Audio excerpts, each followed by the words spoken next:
Good evening. How's everybody doing? It's great to be with you. That was Rabbi Baruch Chait doing his version of Ani Ma'amin, I believe.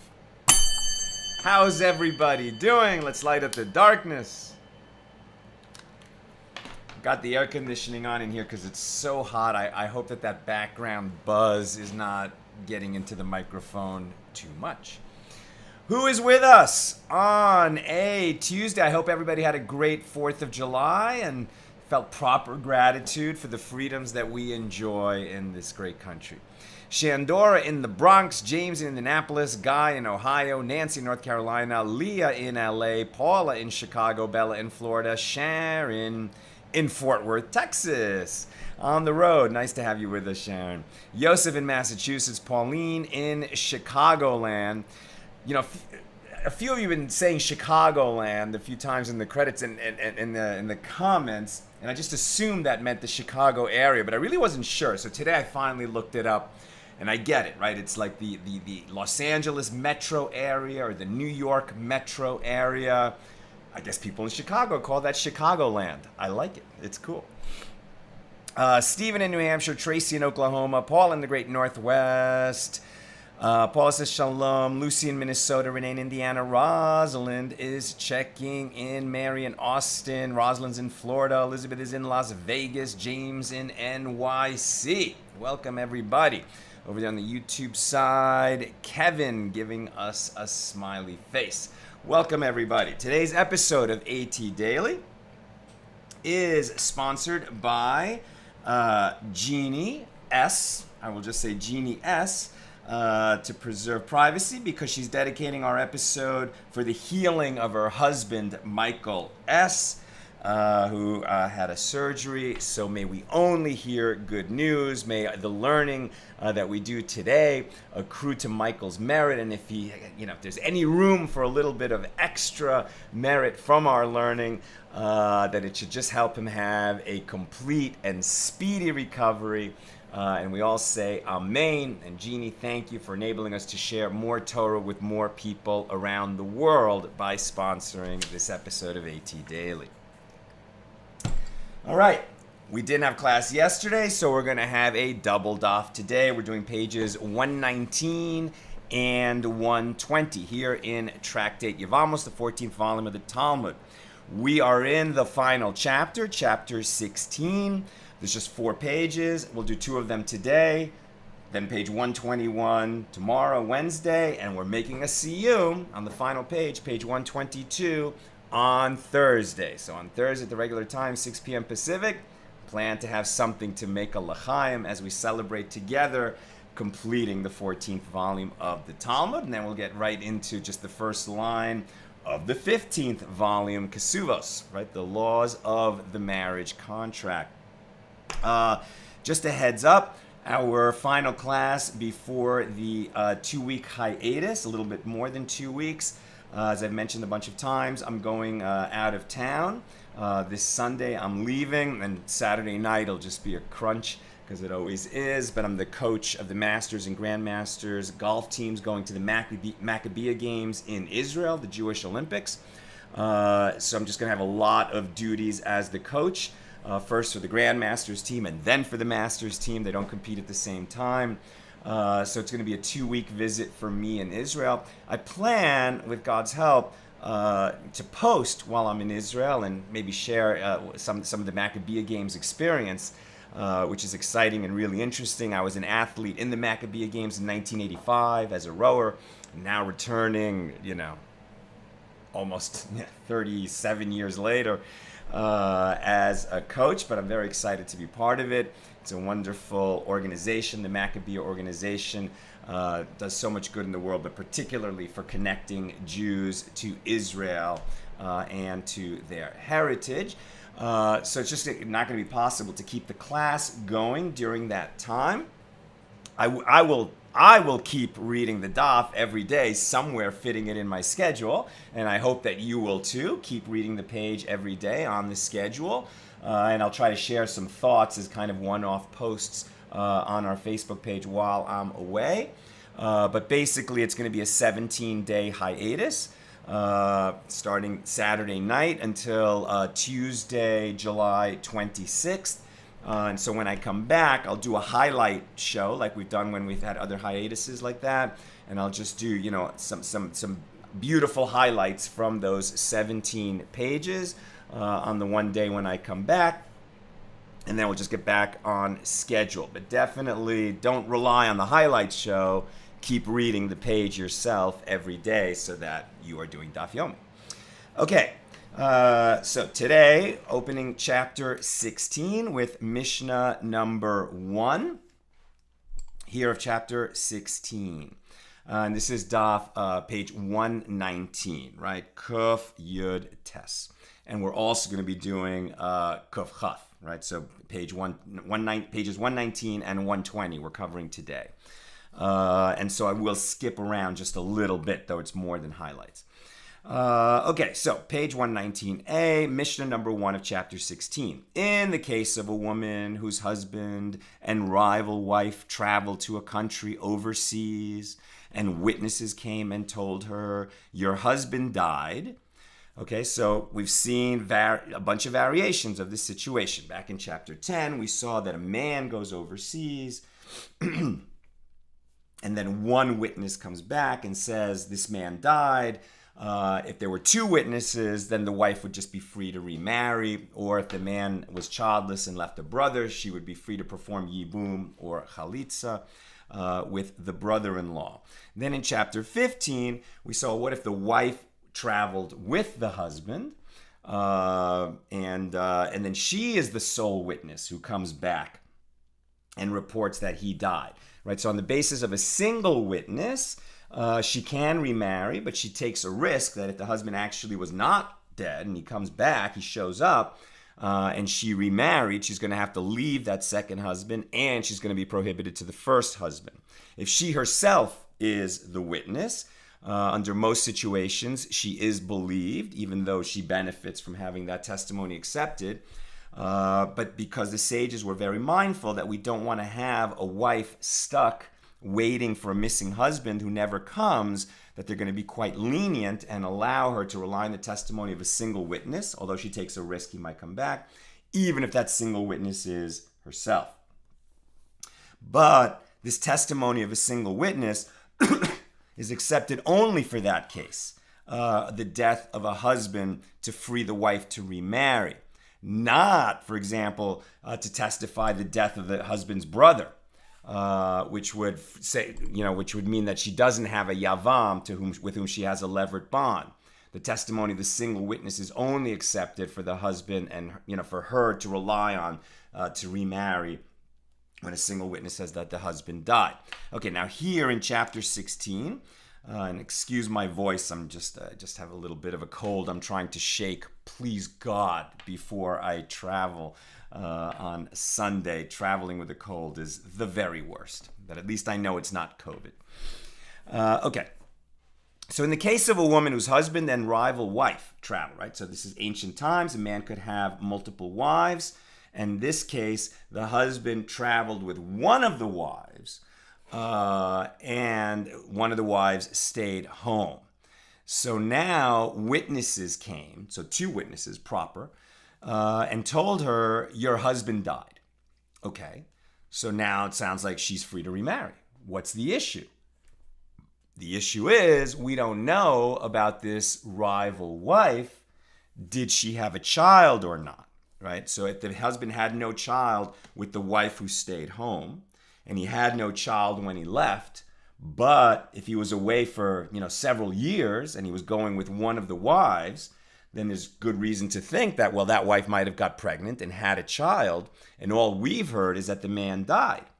But if he died and he had a child, then this woman is free to remarry whoever she wants, because there's two witnesses that said he died. And if he had a child, then there's no yibum obligation.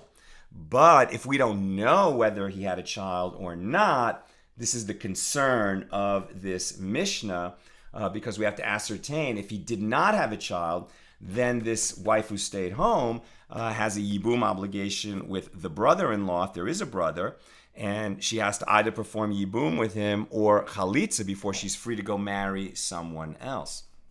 So if witnesses came and told her, your husband died, she shall not marry any other man, yet in case she requires levirate marriage with her brother-in-law, i.e. her yavam, in which case she is prohibited from marrying anyone else until she performs yibum or chalitza with him. And that would be in the case that the co-wife who was traveling with the husband did not bear a child during what might have been a very extended trip. And she shall also not enter into yibum, right? So the wife that stayed home, so we're concerned that she might need to enter yibum. But on the other hand, if the one that was traveling with the husband for a long time never had a child, so then, if she did have a child, then there's no yibum, right? If when the man died, he had a child by one of his wives, so then there's no yibum for any of his wives, and the wife who's here is free to remarry.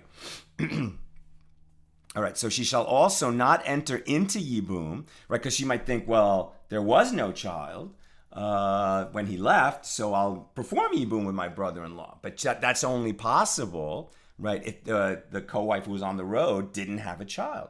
And so she shall also not enter into yibum until she knows whether she, i.e. the rival wife, is pregnant. If the rival wife bears a child to her late husband, so she does not have a levirate bond with her brother-in-law, and she is therefore prohibited from marrying him. If this woman who stayed home had a mother-in-law overseas, right? So the husband traveled with one of the wives and his mom.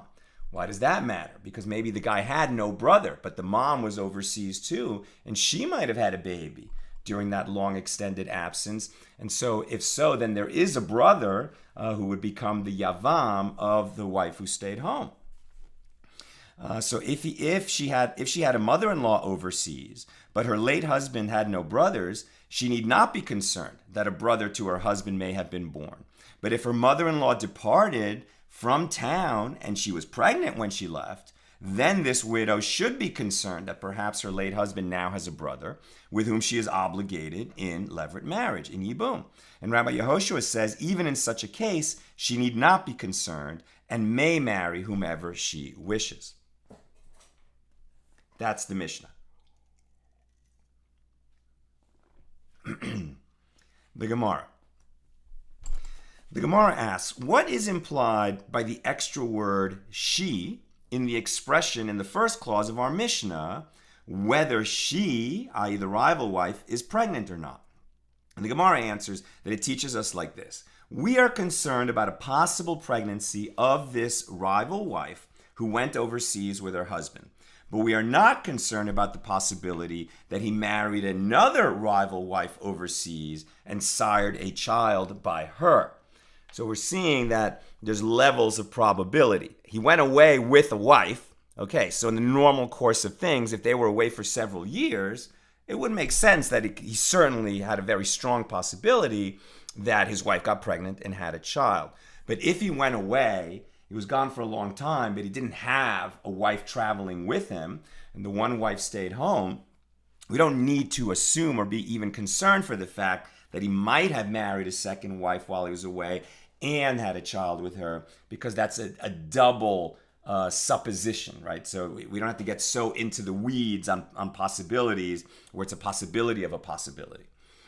Now, it was taught in the Mishnah She shall not marry any other man and shall not enter into levirate marriage until she knows whether her rival wife who went traveling with the husband became pregnant or not.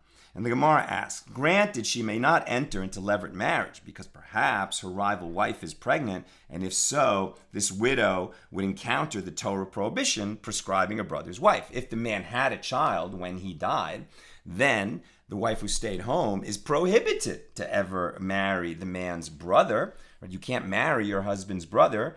That's actually a form of incest, unless totally prohibited relationship, unless the man died without having sired a child, and then it's a yibum situation. So if a child is born to her late husband, then levirate marriage is not required, and she is prohibited from marrying her brother-in-law. But why should she not marry some other man? Follow the majority of women, and as most women become pregnant and give birth, it is probable that her rival wife did have a child if they were away for, a multi-year type of absence. Shall we say, right, so if he's really away with his wife for several years, and then all we hear is that he died, why not assume that, he was living with his wife, and she probably got pregnant, and they probably had a child, and so there is no yibum obligation, nor chalitza requirement, and the wife who stayed home can just go off and marry whoever she wants. Why not? Shall we say that our Mishna follows the opinion of Rabbi Meir, who is concerned about the minority, right? So Rabbi Meir is of the opinion that, when we don't know exactly what happened, we can't just say follow the majority of occurrences of this set of facts. And in most cases, a man in that situation traveling with his wife for several years would have had a baby. So we should just rely on that and let her go get married to whoever she wants. But Rabbi Meir says when we have an uncertainty, you can't just follow the majority of situations. You must be concerned that the minority of situations came up, and that this man didn't have a baby while he was traveling, and so the wife who stayed home does have a yibum obligation with her brother. So shall we say that because the Mishnah says she has to wait to find out if that co-wife who was on the road with her husband had a baby or not, it must be that our Mishnah holds with this minority opinion about being concerned about the minority of situations, and thus holds like Rabbi Meir. And the Gemara rejects this. You can even say that the Mishnah follows the opinion of the rabbis, the majority who disagree with Rabbi Meir and who hold that we should follow the majority of outcomes. When the rabbis say follow the majority, they say that when it is an evident majority, which is extant and can be examined.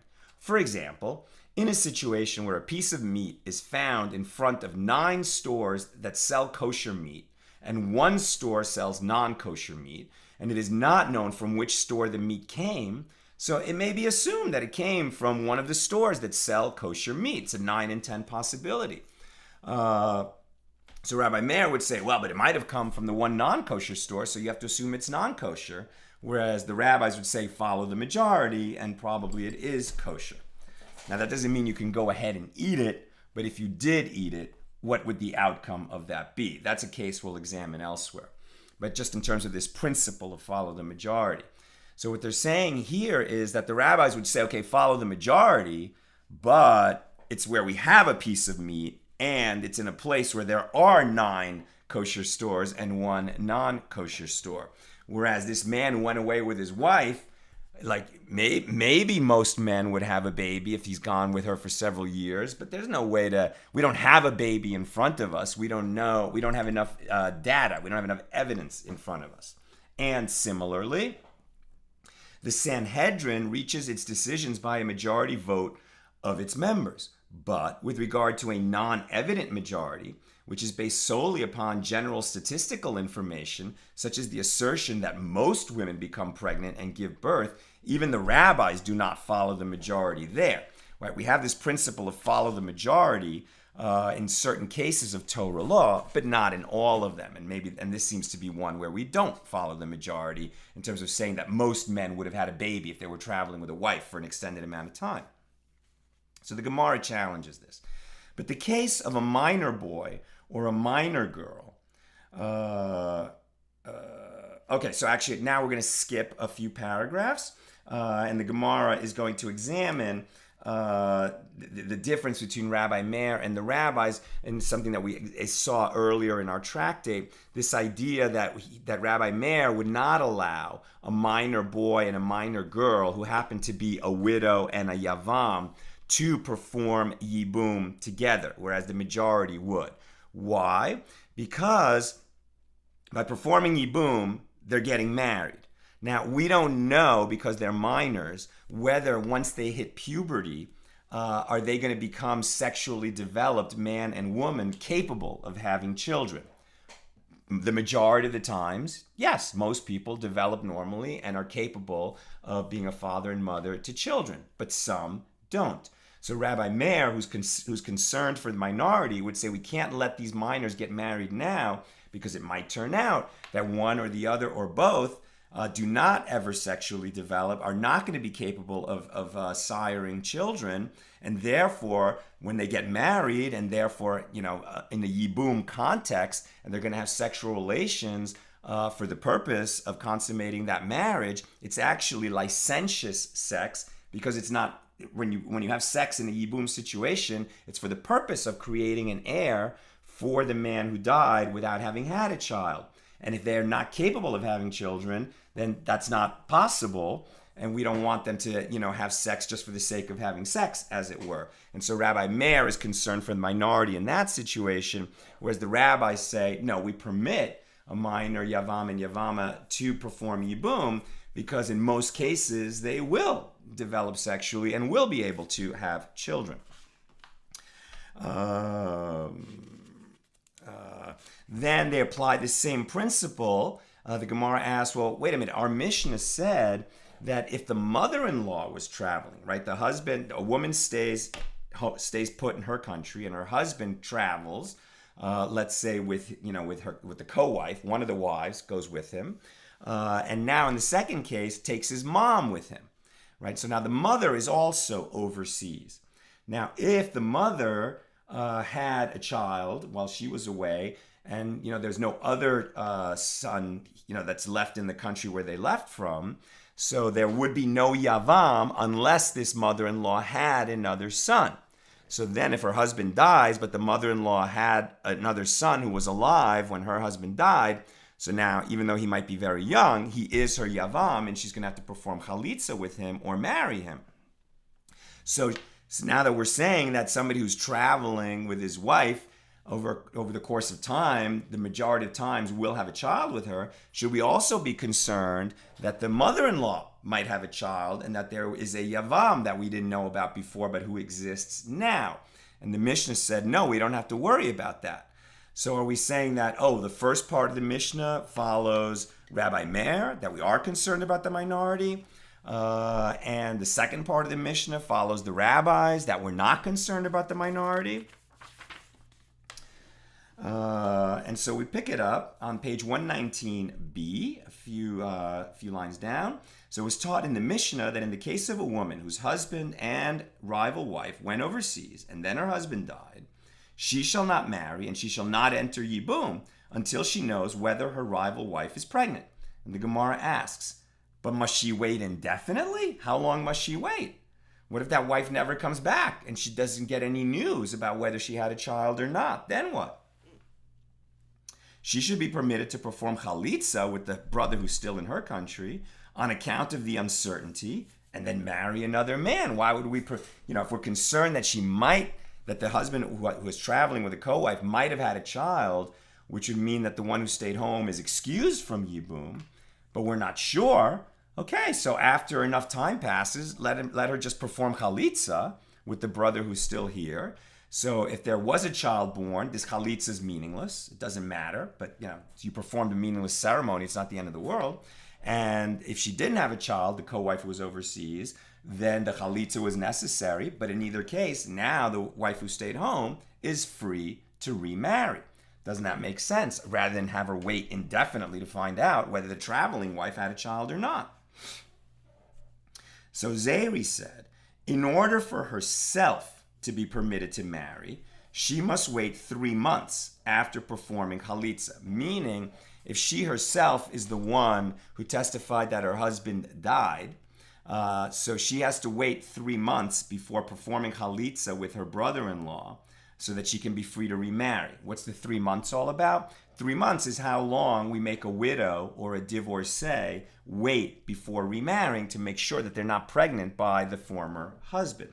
After 3 months, if she was pregnant, it would show, and then she can be confident that that she's not pregnant by that man who died, which would render yibum, which would take yibum off the table. So for herself, she has to wait 3 months, even before performing chalitza, since every woman must wait 3 months after her husband's death before she marries again.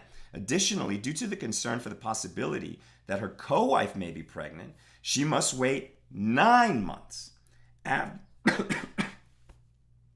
after which time that wife would have given birth, right? The co-wife, why 9 months? Because the co-wife is not here.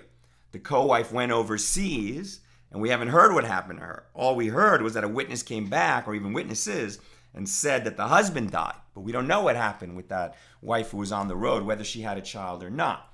But once we established when the man died from the witness testimony, then if we wait 9 months after that, we can be sure that if he had a child, by now it's been born. And at that point, because we're not sure whether he had a child or not, the wife who stayed home can perform chalitza, because you can't perform chalitza when your co-wife is pregnant, right? Because you never know. I mean, the co-wife could be pregnant, and then at the very end of the pregnancy could miscarry, and then there was no child, and chalitza would be necessary.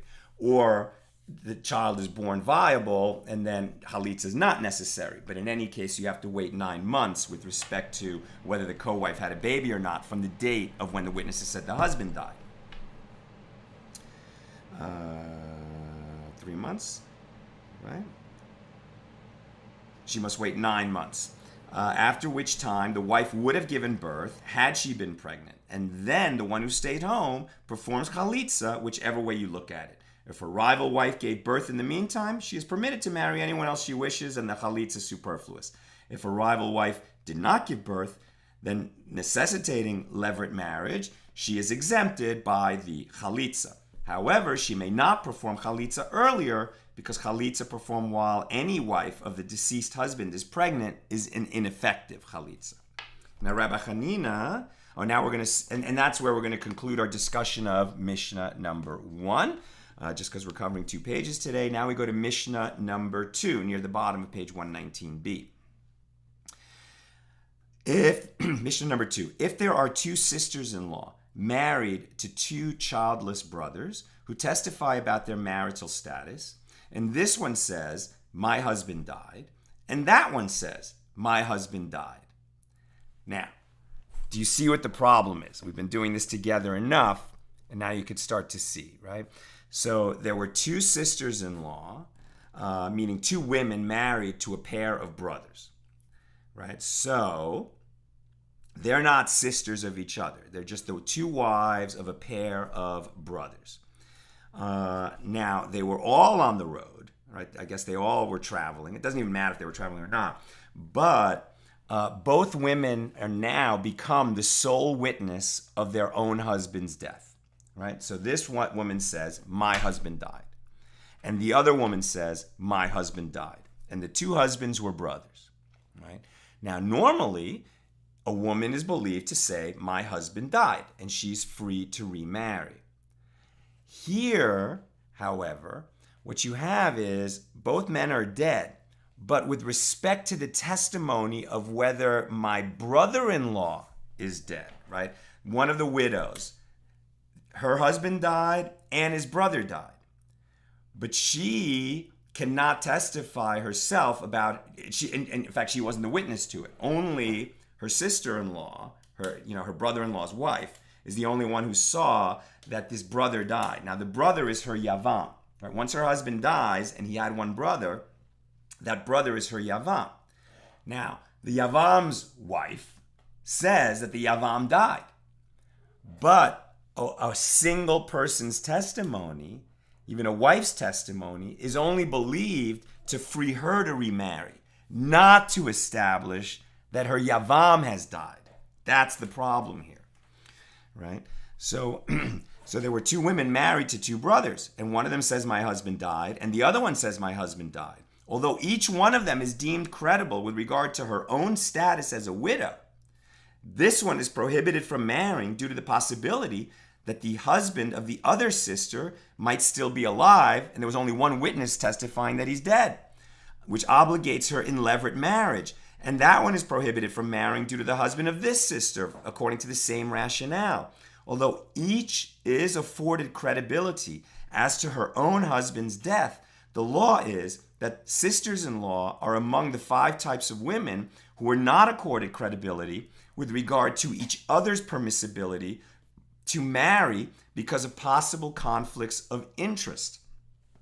If this one has witnesses to her husband's death, and that one does not have witnesses, then the one who has witnesses is prohibited from marrying, as there are no witnesses to the death of her yavam, to exempt her from levirate marriage. But the one who has no witnesses is permitted to marry, because her own testimony makes her a widow, that her husband died, and the other one has multiple witnesses that her husband died. So for the one with no witnesses, it's established that her own husband died and that her yavam died.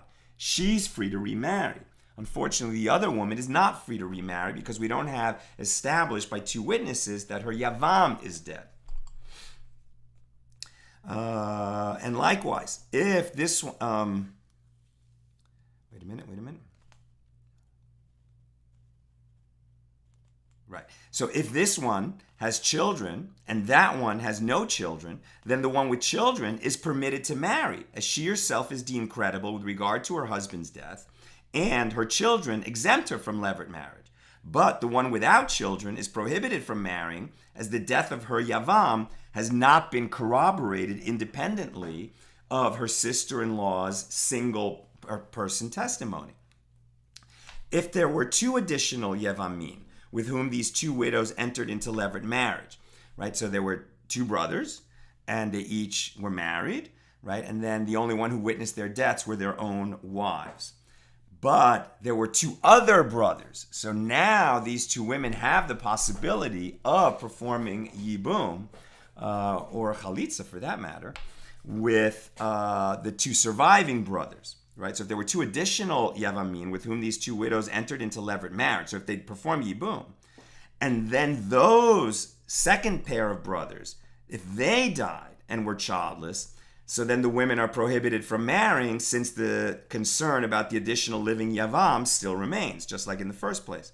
So Rabbi Elazar says, since these 2 women were permitted to marry the living brothers-in-law, as the testimony of each was deemed credible with regard to her own status, they are permitted from then on to marry any man, because their statements taken together indicate that neither one is obligated to enter into yibum, into levirate marriage. But that's the opinion of Rabbi Elazar, and it's the minority opinion, and not the law. Now the Gemara on Mishnah number 2. It was taught... I'm so sorry, my voice is so hoarse. I hope I'm understandable. Okay.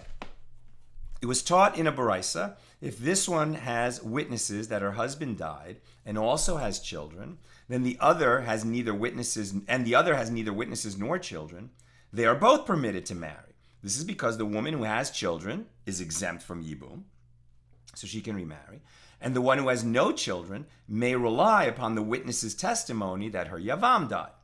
It was taught in the Mishna, if they both entered yibum, and then the yevamim they married died, right? So there was a second set of brothers. There were 4 brothers altogether. Then they are prohibited from marrying, and Rabbi Elazar says, since they were permitted to marry the yevamim, they are permitted to any man. Now, Rabbah raised a dilemma. What is Rabbi Elazar's reasoning for his minority opinion? Is it because he holds in general that one rival wife may testify for another rival wife about her husband's death, and he similarly holds that all of the 5 types of women who are presumed to have a conflict of interest with each other nonetheless may testify for one another? Or perhaps it is because she would not cause herself injury. Although, so in other words, Rabbi Elazar is saying, okay, we don't believe a woman to say, to give testimony about whether her husband is alive or dead if she is the co-wife whose testimony is going to impact her co-wife, or a mother-in-law, or a daughter-in-law, or a sister-in-law, etc. We had those 5 cases. But now Rabbi Elazar is saying, well, wait a minute, that's a little bit too broad. If she's going to give testimony that's for the benefit of her co-wife, shouldn't we accept that? Or perhaps we should accept it because the woman would not cause her own self-injury. Although she would be suspected of lying and saying that her husband died in order to harm her rival wife into remarrying when she wasn't supposed to, if she herself enters into levirate marriage, it can be assumed that she was telling the truth, because if she does so while her husband is actually alive and she lied about it, she would be committing incest with her brother-in-law, and presumably no woman would do that. Consequently, her rival wife is also permitted to marry on the basis of this woman's testimony. Now the Gemara asks, what is the practical difference between these 2 rationales, potential rationales of why Rabbi Elazar holds that we do accept testimony from the rival wife? Now we're on 120a, and the Gemara responds, Rabbi Elazar's reasoning, these 2 different rationales, what would the practical difference between them? It would be like this.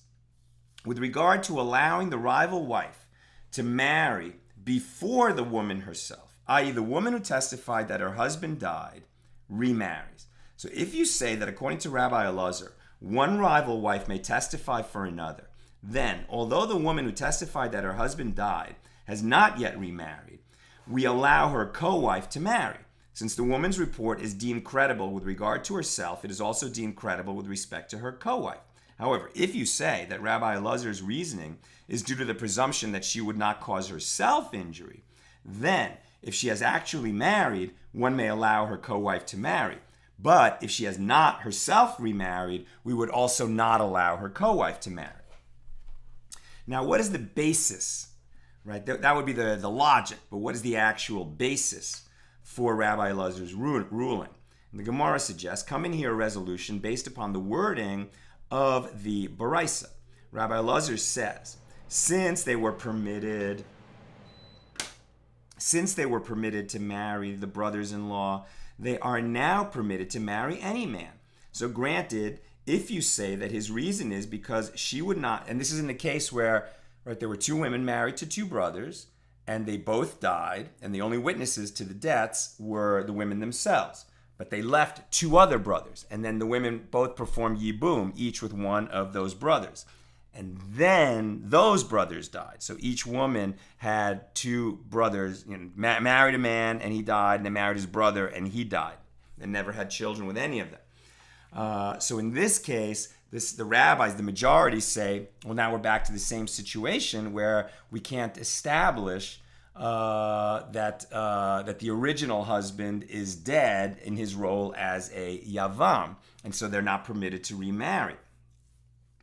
But Rabbi Elazar would permit, okay? So where is the basis of his ruling? So Rabbi Elazar says, since they were permitted to marry the brothers-in-law, they are now permitted to marry any man. Now granted, if you say that his reason is because she would not cause herself injury, this is the reason that if she has actually married, as in this case, where each woman entered into levirate marriage after her original marriage, we may allow her co-wife to marry also. But if you say that Rabbi Elazar's reason is because one rival wife may testify for the benefit of another, then although she herself has not married, it should still be permitted for her rival wife to marry, and it would be unnecessary for Rabbi Elazar to state his opinion in a case where the women had already entered into levirate marriage. Rather, conclude from this that Rabbi Elazar's reason is because she has already married, and she would not cause herself injury by committing incest if she knew secretly that her husband was still alive. Now the Gemara rejects this and suggests that Rabbi Elazar stated his opinion to the rabbis, to the majority, in accordance with their own statement, like this. According to my opinion, says Rabbi Elazar, one rival wife may testify for the benefit of another, and although she herself has not remarried, nevertheless, we may allow her co-wife to marry.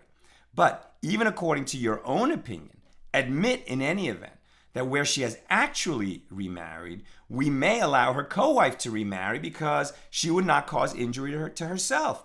But the rabbis reject this, and they say she might act on the premise, let me die with the Philistines.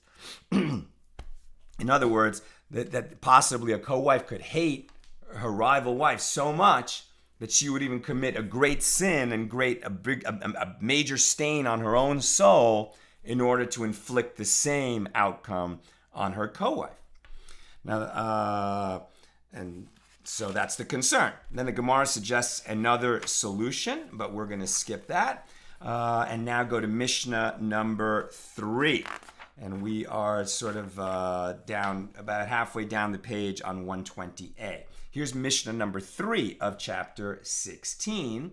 Now, since we've been talking about that witnesses come and report that somebody died, that the husband died. Sometimes it's the wife, sometimes it's a single witness, sometimes it's 2 or more witnesses, which is what we really need. But now that we've been talking about testifying that somebody died, well, who is actually qualified to testify that someone has died? In other words, what do they need to see in order to testify that the person died? One may testify, this is Mishnah number 3, one may testify that a man died only if the witness can testify about seeing the countenance of the face with the nose, as this allows one to identify the individual with certainty, right? And you can think of lots of movie thrillers that are based upon finding a body, but for, the killer, disfigured the face, so you can't be sure. They didn't have DNA evidence 2,000 years ago. So, says the Mishnah, although there might be distinguishing marks on his body and his personal belongings, which appear to indicate the corpse's identity, one may not rely on these as identification. Furthermore, one may not testify that a person died until his soul actually departs.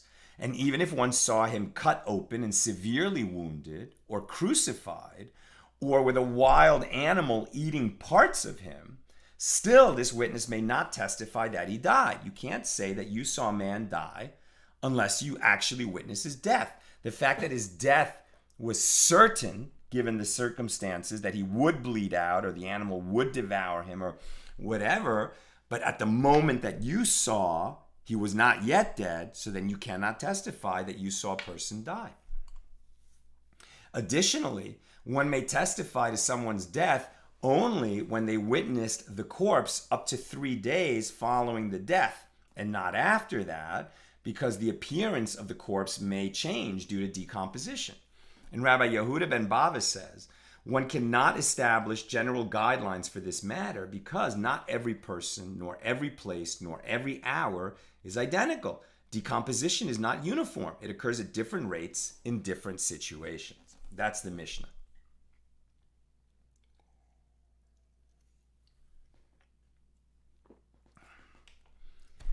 I experienced a little bit of this when I was in college. I worked one summer at the public defender's office in Washington, D.C., and we were unpaid interns taking witness statements.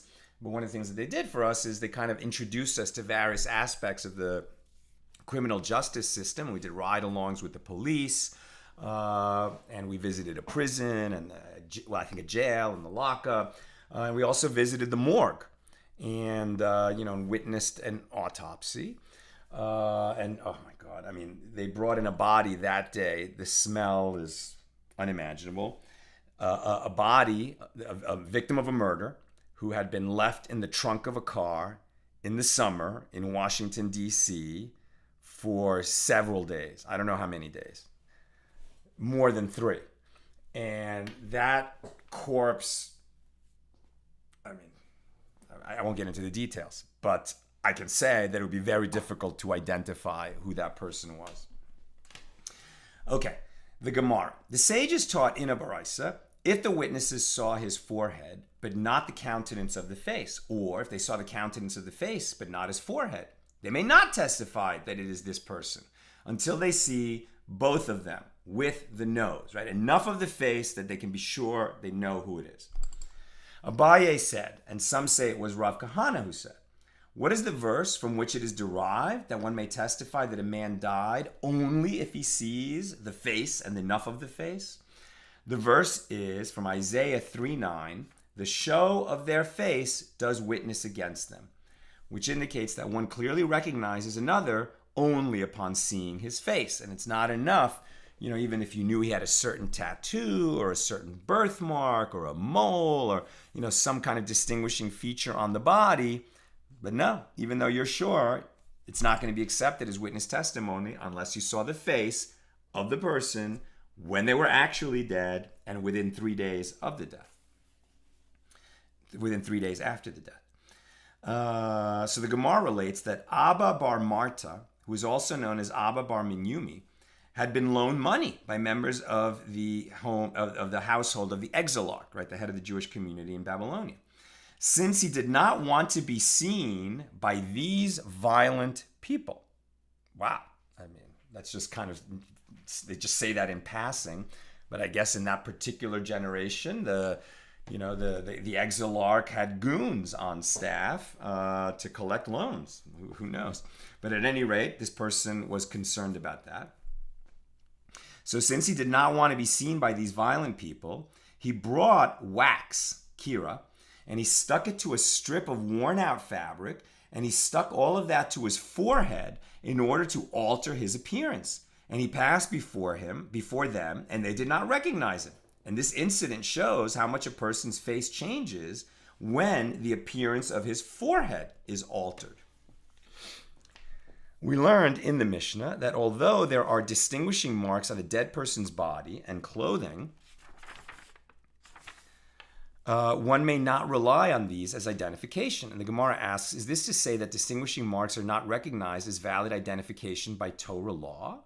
And while a rabbinic ordinance allows one to rely upon them to remedy certain situations, for testimony about a person's death, the sages require the stringencies of Torah law to make the identification. But the Gemara raises a contradiction based on the following baraisa. If an agent was charged with delivering a bill of divorce to a woman and he lost it, and then he found it tied to a purse or a money bag or a ring, or if it was found among his personal belongings even after a long time, it is valid, i.e., one may rely upon the distinguishing marks on these objects to positively identify the document, and the agent may then deliver it to the woman. So this indicates that distinguishing marks are sufficient to identify an object even by Torah law. And Abaye says, la kasha, this is not difficult. That baraisa is in accordance with the opinion of Rabbi Eliezer ben Mahavai, while this Mishnah is in accordance with the opinion of the rabbis. As it is taught in a baraisa, one may not testify about a person's identity based upon the position of a mole on his body. Rabbi Eliezer ben Mahavai says, one may testify based on a mole. And what? Is it not about this issue that they disagree? One sage, Rabbi Eliezer ben Mahavai, holds that distinguishing marks are recognized as valid identification, even by Torah law. And the other sage, the anonymous Tana of this teaching, represents the majority of the rabbis and holds that distinguishing marks are recognized as a means of identification only by rabbinic law and are therefore insufficient to permit a Torah prohibition.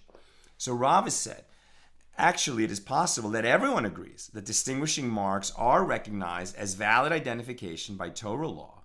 And here they are disagreeing about whether such a mole is commonly found on his peer, i.e., anyone very similar to him, which would undermine its usefulness as a means of identification. In other words, well, maybe for certain situations, not a death, but for other situations, we might accept distinguishing marks on a body, even by Torah law, but what kind of distinguishing marks are you talking about? Are they truly distinguishing? If you just say this man had a mole on his chest, well, many men have a mole on their chest, so that's not a distinguishing mark. But if you could say, he has a red and green mole that's this size and this location next to the breast, if it's distinct enough, maybe we would accept it. So one sage, the anonymous first Tana, holds that such a mole is commonly found on his pier and therefore is not sufficient for identification. And the other sage, Rabbi Eliezer ben Mahavai, holds that it is not commonly found and therefore an unambiguous distinguishing mark that is sufficient for identification. And there are those who say otherwise. Here they are disagreeing about whether a mole is likely to change its appearance and size after death. So how could we identify a body based on a mole if, after he dies, moles typically change their look? So one sage, the anonymous first Tana, holds that it is likely to change after death, and it is insufficient for identification because it may have looked different when the person was alive. And the other sage, Rabbi Eliezer ben Mahavai, holds that it is not likely to change after death, and so we can rely on it. And there are those who say that Rava said, everyone agrees that distinguishing marks are relied upon by rabbinic law. However, this is referring to ordinary distinguishing marks. Marks that are exceptionally unusual may be relied upon even according to Torah law. And here in the dispute between the rabbis and Rabbi Eliezer ben Mahavai, it is about whether a mole is an unambiguous distinguishing mark that they disagree. One sage says a mole is unambiguous, and the other says a mole is not unambiguous. Now we're on page 120b. And the Gemara asks, according to the first version, that Rava said that distinguishing marks are recognized as valid identification by Torah law. There is a question. Isn't it taught in a Mishna? Although there are distinguishing marks on his body and his personal belongings, one may not rely on these as identification, implying that distinguishing marks are not valid identification by Torah law. And the Gemara answers, the Mishnah's intent is that ordinary distinguishing marks on one's body, which constitute only weak evidence to a person's identity, i.e. like he was tall or short, these are obviously not valid identification. And additionally, one cannot rely upon distinguishing marks on his personal belongings, as we are concerned that somebody borrowed an object and he was holding it at the time of his death, not because it was his, but because he had recently borrowed it. And the Gemara asks, but if we are concerned about borrowing, obviously not in terms of marks on his own body, but among distinguishing marks about his possessions, if we're concerned about borrowing, then with regard to returning lost property, how can we return a donkey based solely upon the distinguishing marks on the saddle? Why don't we consider the possibility that the saddle was borrowed? And the Gemara answers, people do not normally borrow a saddle because it bruises the donkey, as a saddle is custom made. And the Gemara raises further objections based upon the Baraisa cited earlier. If he found the lost bill of divorce and it was tied to a purse or a money bag or a ring, he may rely upon that. But if we're concerned about borrowing, how do we know that he didn't borrow that object? And the Gemara answers, the case of a ring is not just any ring, it's referring to a signet ring, which one does not lend because he is concerned about forgery. A signet ring is used to make a seal. Now, with regard to a purse or a money bag, people consider it a bad omen to lend them out and do not lend them to others. And if you wish, say that the reason not to permit a woman to remarry and not to accept that her husband is dead based upon the distinguishing marks found on his personal belongings, right? If the body was like burned beyond recognition, but nearby there was his personal belongings, so can't and two witnesses saw it and then brought it. I mean, this is similar to when the brothers brought the coat of Joseph's coat, right? And they had ripped it and put blood on it, and they said to Jacob, identify this. Is this your son's Joseph's coat? And Jacob said, yes. And they said, well, it appears that he was killed and eaten by an animal. And now you see why we don't accept that testimony. They didn't see the body, right? And they didn't lie to their father that much that they saw the body. And that's why Jacob actually never despaired that somehow Joseph was alive, which we learn in the Midrash. Okay. So, and if you say, wish that the reason not to permit a woman to remarry and not to accept that her husband is dead based upon the distinguishing marks found in his personal belongings is that the distinguishing marks referred to are only general ones. For example, he wore white or red clothing, and this corpse was found in red clothing. Obviously, we're not going to accept that. It's way too general. Now, we learned in the Mishnah, and even if one saw him cut open and severely wounded, right? This man was obviously going to die. We didn't see him take his last breath, but he was injured so badly that he was clearly going to bleed out. And then the witness, was taken away at that moment and couldn't linger and actually see the man die. perhaps this happened on a battlefield, right? And it was a fellow soldier, saw this man step on a landmine, was blown to smithereens, was still, taking his few last breaths when the soldier had to, evacuate from that area. So can't we accept his testimony that that man died? No, because he didn't see him take his last breath. So is this to say that a person who was cut open is fit to live for much time afterward? The Gemara raised a contradiction from what was taught in the Mishna at Oholot 1:6. A dead person renders other people and objects impure only when his soul actually departs, even if he is cut open and severely wounded, and even if he is clearly dying. And from this we deduce that he does not yet render others ritually impure, as he still has some life in him. But he is not fit to live for much longer afterward. And Abaye said, the contradiction raised is not difficult. This Mishnah here is in accordance with the opinion of Rabbi Shimon ben Elazar, while that Mishnah is in accordance with the opinion of the rabbis. As it is taught in the Baraisa, one may testify about the death of a person who was cut open, but one may not testify about a crucified person. And Rabbi Shimon ben Elazar says, even concerning a person who is cut open, one may not testify that he is dead, because his wound can be scorched, and this cauterization of the wound may stop the flow. It looked to you like he was going to die, but maybe he was miraculously saved. Maybe a medic came along and saved his life. And the Gemara challenges this, but can you establish the Mishnah to be in accordance with the opinion of Rabbi Shimon ben Elazar? Isn't it taught in the latter clause? On page 121, an incident occurred in Asya in which they lowered a certain man into the sea on a rope, and when they pulled the rope back to land, only his leg came up in their hands. And they were not certain whether he was alive or dead. And the sages said, if his leg was cut from the knee and above, his wife may marry, as he would not survive such a wound. But if his leg was cut only from below the knee, then she may not marry, because he might survive that wound. And this indicates that someone cut open in the first manner is assumed to be dead. If that follows Rabbi Shimon ben Elazar's opinion, why doesn't it say that there is a concern that he might be alive, even if the leg was cut from above the knee? And the Gemara answers, water is different, as it aggravates the wound. Since he was in the water, it can be assumed that such a wound will certainly lead to death. I'm almost done, so if you have questions or comments, put them in. The Gemara asks, but didn't Rabba bar Chana say, I myself saw an Arab who took his sword and cut open his camel, and the camel died so quickly that it could not even cease its braying before it died. And this indicates that a living being that is cut open has no chance of surviving. And Abaye said, well, that camel was emaciated and weak, causing it to die immediately. But a normal camel would not have died so quickly. And finally, Rava said a different resolution to the apparent contradiction between the Mishnah here and the Mishnah there. The Mishnah here is referring to a case where the man was cut open with a white hot knife.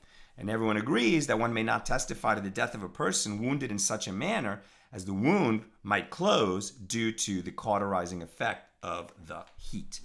That concludes our page for tonight.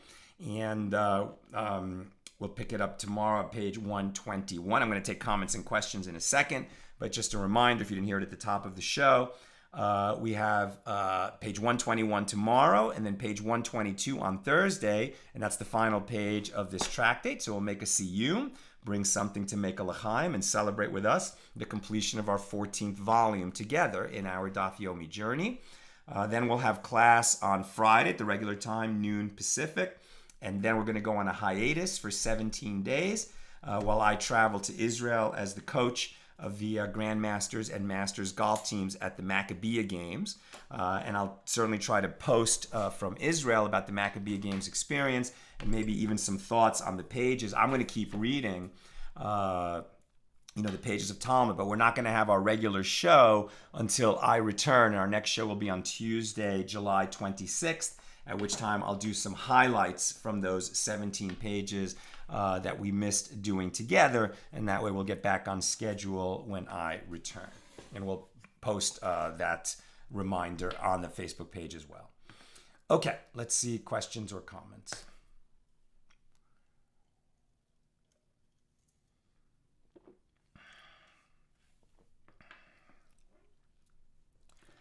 Yosef, regarding identifying marks on a corpse, it would have to be something that does not change after death in order to be valid. Exactly. And so that's why some of the sages were arguing about, well, if we were going to accept a mark on the body because it's a very distinct mark, that might be acceptable so long as it's the type of mark that does not change after the person dies. Yosef also says, oddly enough, we're discussing dead bodies when I visited the grave of Jack Kerouac yesterday. I really enjoyed On the Road when I read it 30 years ago. Where is Jack Kerouac buried? Is he on the East Coast? I'm curious. And Ira says, regarding identifying bodies, now we use dental work and DNA, of course, right? But there's so many technologies of the even of the early 20th century that they didn't have available to them in ancient times. I wonder if they were at all. I bet they didn't have any sense of using teeth to make an identification and doing impressions in plaster and all that kind of thing. It certainly wasn't mentioned here when they were talking about distinguishing marks. Catherine, I am not Jewish, though I love these teachings. I don't know how to purchase the books you reference. Where can I find them? Well, if we're talking about the Talmud, right? So this is you can I think you can purchase it even from Amazon, but certainly from the Koren website, Koren. Koren, just Google the Koren Talmud. And this is the Noe edition, which is a little bit smaller. It comes in 3 sizes, sort of very large and expensive. This is kind of medium size and a little cheaper. I think Koren also has like a student sort of travel edition. Definitely Art Scroll does. I teach from the Koren, which has sort of fewer footnotes and fewer commentaries on each page, but does include some illustrations, and especially that when there's a point of law that's being argued back and forth, we can't tell where the halacha, where the Jewish law ended up from the various debates right on the page.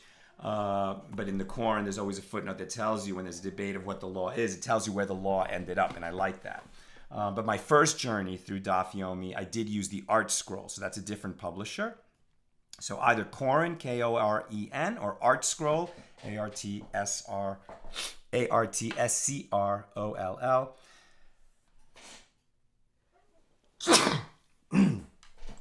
And the Art Scroll definitely comes in 3 sizes: the large, beautiful, encyclopedia-sized binding, the middle size, kind of Daf Yomi edition, or the paperback travel size.